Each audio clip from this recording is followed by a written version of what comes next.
যাই করস বুঝা চলবি, কারণ এখন কিন্তু সময় ভালো না। হ্যাঁ কিছু না। এই ভাই, এই আপনি ওর আবার কি হইছে? ওই ডাকে কে? কি হইছে ভাই? বড় গিয়ে তো এই জায়গায় উন্মুক্ত রাখছে, আশেপাশে খুঁজলে আমি মনে করি দোকানদারে পাবেন। অন্য ধ্যানে ছিলাম, দেখি নাই। কে মালিক? কে আপনি? না ভাই, আমি না, দোকানদার আছে হয়তো বা আশেপাশে। তাহলে আপনার সমস্যা কই? কই থাকেন? এলাকায় তো আগে পরে দেখি নাই। এই নারায়ণগঞ্জে আসলাম এই ফার্স্ট। যেটা বলতে নিছিলাম, দোকানদার যেই লোকটিই হোক, উনি যত ছোট মনের মানুষই হোক, যদি ওই লোকটারে আপনি বলতেন যে ভাই একটা বড়ই খাই, আশা করি সেই লোকটা আপনাদেরকে মানা করতো না, আর সেটাই হয়তো আপনাদের জন্য উত্তম উপায়। হ্যাঁ মনে হয় চিনে নাই রে, আনাম মানুষই খেয়ালাই না কইয়া, আর এটা তো সামান্য একটা বড়ই। তাইলে দেখি ভাইয়ের ক্ষুধা অনেক। মুসলমান তো? জি।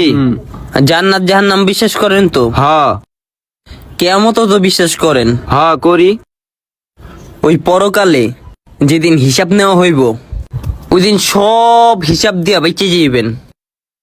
হইতে পারে ধরা খাই যাবেন এই যে ছোট ছোট পাপগুলা যে করতে আছেন, মানুষের হক না বললে যে খায় ফেলাইতেছেন না, এই ছোট ছোট জিনিসের লেগা আপনি ধরা খাই যাইবেন।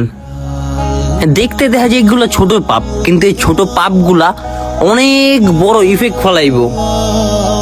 দেখবেন পুরো শরীর লাগে না, পায়ের তাওলায় যদি ছোট্ট একটা সামান্য ফোড়া হয়, দেহ আর হাঁটে না।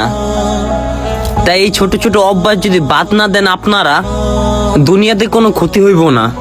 এই সাধারণ দোকানদার আপনাকে মতো ক্ষমতাশালী করে কিছু কইতে পারবো না, কিন্তু ওই বিচার দিবসের দিন ধরা খেয়ে যাইবেন। দোকানদার আমি না ভাই, এটা কর পিছনে আমারও কোনো লাভ নাই।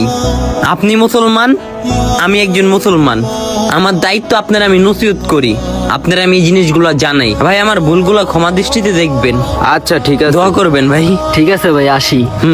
আলহামদুলিল্লাহ, মনে হয় কিছুটা বুঝছে। কাকা, না কই একটা বড়ই খাইছিলাম, 5টা টাকা দিয়া দেই। না না না, ভতিজা লাগবে না। আচ্ছা ঠিক আছে কাকা, দাবি টাবি রাখেন না, মাফ করে দিয়েন। ঠিক আছে। যাক, এতে অনেক সন্তুষ্ট আদায় করি আল্লাহর কাছে যে মানুষগুলো বুঝছে।